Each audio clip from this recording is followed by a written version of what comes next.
কেমন আছেন আপনারা? ভালো আছেন না? আপনারা আমাদের দেশের সম্পদ।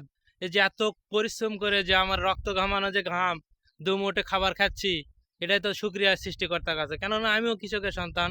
আমি আপনাদের উত্তরবঙ্গের কৃতি সন্তান এস এম শামীম ওসমান। আপনাদের ভালোবাসায় আমি সিক্ত, আর আপনাদের ভালোবাসায় আমি বেঁচে আছি। আর আপনারা আমার নিঃশ্বাস। কেননা আমার বাপ চাচারাই কৃষক। বাপ চাচা কৃষক মানে আমিও কৃষক। এজন্য আমরা কৃষক, কৃষি নিয়ে কাজ করি। এটা আমাদের কি শক্তি না? এটা আমরা কি কৃষি নিয়ে কাজ করি, এটা আমাদের একটা অহংকার। তাই আমরা বলতে চাই, আমরা যারা কৃষি কাজ করি, এটা আমাদের একটা কি বলা হয় সার্টিফিকেট।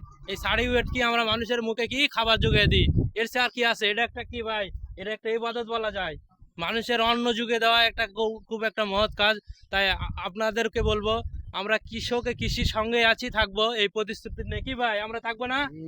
যে জীবনে যতদিন বেঁচে থাকবো কৃষকের এবং কৃষির সাথেই থাকবো। কারণ ইনশাল্লাহ, ইনশাল্লাহ আমরা আছি, থাকবো। আপনারা আপনাদের জন্য দোয়া করবেন, আর আপনারা আমাদের সাপোর্ট করবেন। আসসালামু আলাইকুম। আমরা আছি ইনশাল্লাহ।